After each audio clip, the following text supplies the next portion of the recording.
Olá, mulher, seja muito bem-vinda ao nosso canal, seu e meu. Eu sou a Maria Helena e eu recebi uma pergunta na caixinha do Instagram, até respondi lá, mas achei que merecia um vídeo completo assim. E a pergunta foi sobre casamento e ela disse que tem horas que eles entram num loop ruim e mesmo que os dois queiram, não conseguem sair daquilo. E aí eu quero trazer as minhas percepções, contribuições. Espero que isso ajude, contribua também com o seu relacionamento. Tem mesmo fases do casamento, isso sempre vai ter. Eu quero deixar isso muito claro, porque a ideia de um casamento feliz não é um casamento sem crise, sem problemas, sem dificuldades. Sempre a gente vai olhar para o que esse problema está querendo curar. Então, a gente tem que entender que, primeiro, casamento, ele não pode, gente, ser sempre bom. Sempre assim, ai, que delícia, sempre muito confortável. Isso não significa que a gente tá viciado em problema, não. Significa que tem horas que alguma coisa vai apertar. O problema é quando essa alguma coisa aperta e ao invés da gente olhar para aquilo que tá querendo ser visto, a gente simplesmente deixa pra lá, vira o rosto e empurra com a barriga. É aí que a gente começa a empurrar com a barriga aquela relação. Então, o que a gente pode fazer? Primeiro, tomar o casamento como um lugar de aprendizado. Isso é muito importante que a gente saiba. Quando a gente toma o casamento como um lugar, uma experiência de muito aprendizado, tudo muda. Toda a nossa percepção com relação ao casamento, a como agir com o casamento, principalmente porque muitas vezes quando a gente casa, a gente tem a ideia de que sempre o outro é o problema, sempre o outro é o errado. E aí, quando a gente assume o casamento como uma ferramenta de autoconhecimento e de também autolapidação, eu começo então a agir a partir de como eu posso melhorar para que o casamento melhore, e aí eu saio do lugar de acusação e vou em direção a um lugar de união e de também transformação e autotransformação principalmente.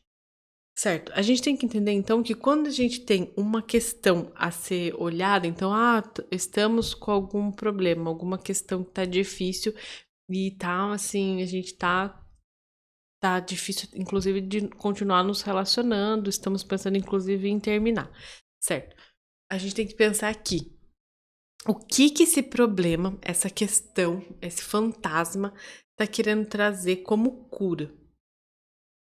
O que cura é essa que eu vou ter que olhar, e muitas vezes, se for algo que é difícil de olhar, se for algo que já faz tempo que tá acontecendo, mas que você não tá conseguindo olhar para aquilo e curar aquilo, pode ser que envolva muita vulnerabilidade, principalmente da nossa parte, porque somos nós que estamos aqui conversando sobre isso.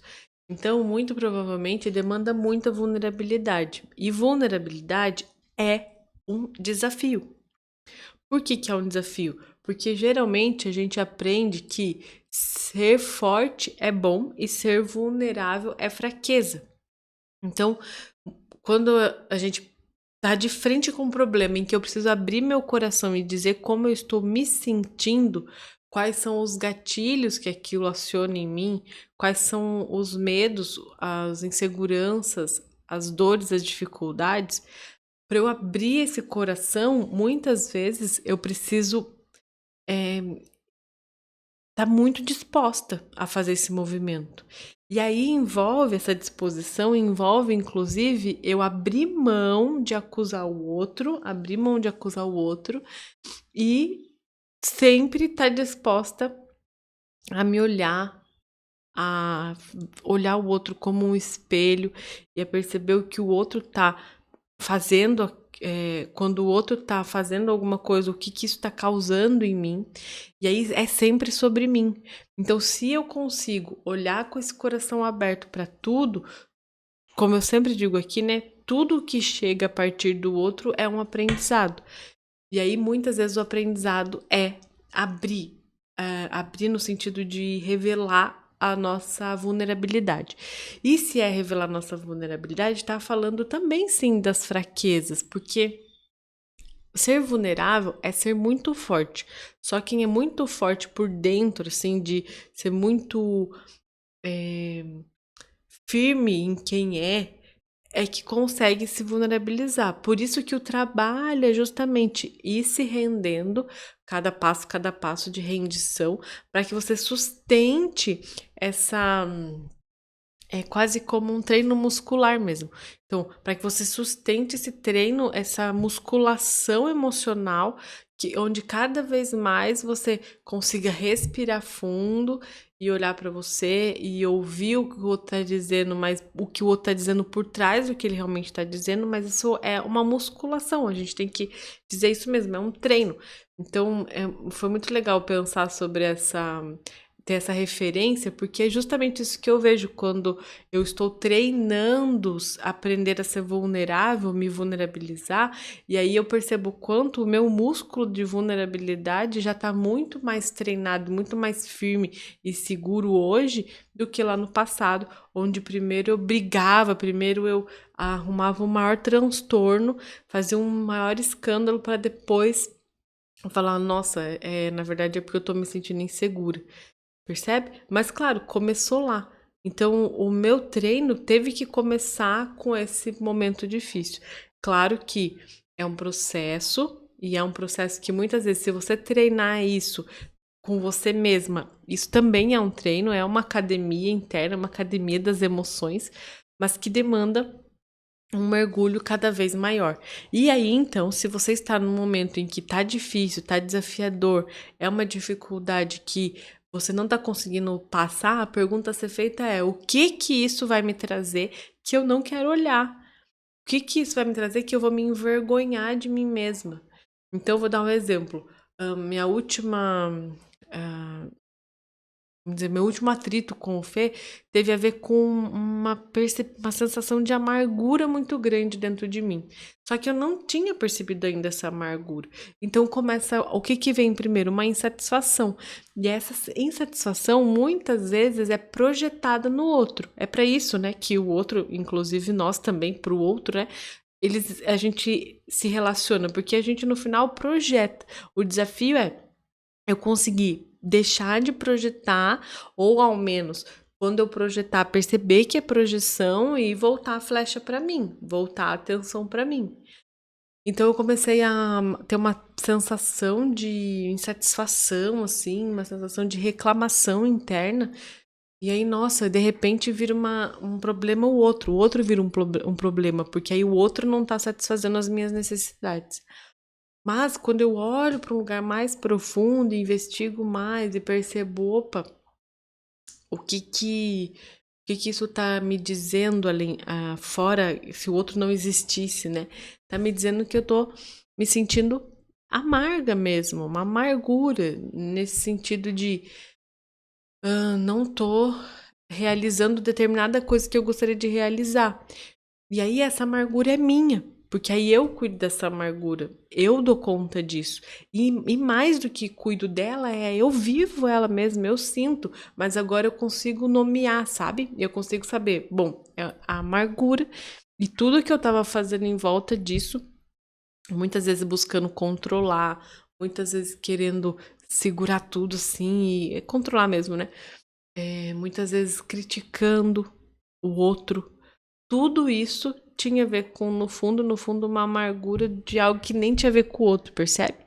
E aí ter consciência disso, olha só, isso pode envolver vergonha, porque é o que eu tava dizendo. Vulnerabilidade às vezes envolve você se envergonhar de si mesma. Sabe? Nossa, nem acredito que eu tô sentindo isso. Poxa, que coisa, Helena. Já estamos aqui, né, em 2023 e você ainda se sentindo amarga. Mas é isso, gente. É vida real. Então, quando eu percebo e tomo posse daquele sentimento, mesmo que amargo, duro, sombrio, eu consigo então reconhecer minha humanidade, claro, mas também parar de olhar para o outro e voltar de novo para mim, e acolher e ser mãe de mim mesma e me dar o que eu preciso. né? Então é um processo, mas é isso. Esse processo passa por etapas em que uma delas é muitas vezes enfrentar a vergonha de si mesma, porque aquilo que eu tô passando pode ser muito vergonhoso, aquilo que eu tô sentindo pode ser muito vergonhoso. Lembro que no começo tinha épocas que eu me sentia muito enciumada, eu tinha muito ciúme, mas pra eu reconhecer que eu tava me sentindo enciumada, gente, foi um tempo pra eu falar, nossa, na real é ciúme mesmo, porque na verdade o que eu tinha inicialmente, né, na primeira camada era, ah, não, é o outro que tá errado, o outro que tá fazendo isso porque não podia fazer. Só que quando a gente se aprofunda mais, no final é isso, tá sentindo ciúme. E isso não é algo que a gente se orgulha de nós mesmas, né? A não ser que a gente consiga olhar pra isso. Hoje eu confesso que eu me admiro, assim, na minha potência de observar, perceber e transformar. Mas no momento em que eu tô sentindo, geralmente isso traz muitos desafios, porque aí ninguém quer sentir isso, né? É muito desagradável. Bom, as sombras eu reconheço então, e aí o que, que é o último passo? O último passo é render-se. Então eu me rendo a isso, e quando eu me rendo a isso, é essa parte mais importante. Eu percebo num atrito entre duas pessoas, geralmente um casal, né?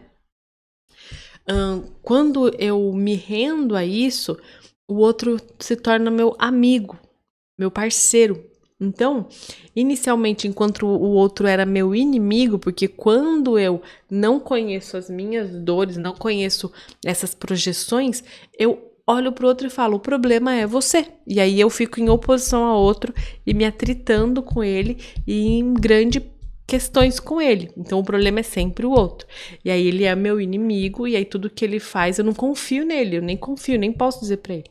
Quando eu tomo isso que ele tá me dando, que é um aprendizado, volto pra mim, reconheço as minhas sombras e reconheço então que eu sou humana, e aí a minha humanidade me faz, opa, baixar do pedestal também, porque aí eu já não consigo mais culpar o outro, porque aí eu falo, nossa, na real tem a ver comigo. Eu me baixo desse pedestal e então eu sou só uma mulher na frente de um homem. E se eu sou uma mulher na frente de um homem, eu posso então me entregar para ele e dizer: nossa, eu estava me sentindo amarga. E aí o outro já é meu acolhimento, ele já vira o meu abraço, ele já vira aquilo que muitas vezes eu tô querendo no fundo.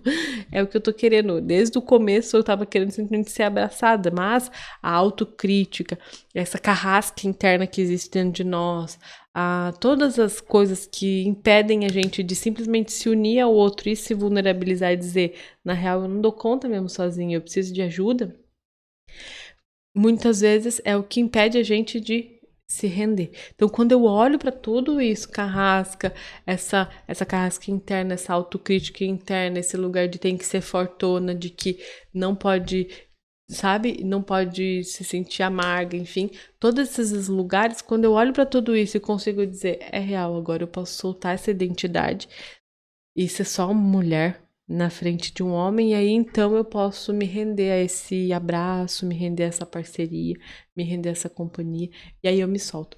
E esse é um processo lindo, porque é um processo que eu vejo como eterno, assim, sabe? Talvez quando a gente tiver mais velhinhos a gente não viva isso, não sei. Mas hoje em dia na minha relação é isso, gente. Não tem nada de perfeito, não. De ai, a gente não briga. Não, não. Tem muitas desavenças, mas depois, quando as coisas. Quando principalmente eu, né, amoleço, eu consigo então de novo me render e. E aí, ai, de novo, união, né? Então, o que era separação, porque o outro é culpado, o problema é o outro, agora de novo é a união e de novo a gente vai dar conta disso juntos porque somos humanos e precisamos uns dos outros. Que lindo, né? Muito obrigada por ter chegado até aqui. Se quiser, curte esse vídeo. Aliás, isso me ajuda muito você curtir esse vídeo. Também compartilha com quem você quer compartilhar. E claro que se você quiser deixar um comentário aqui, eu vou adorar também te ler. Um grande beijo e até a próxima.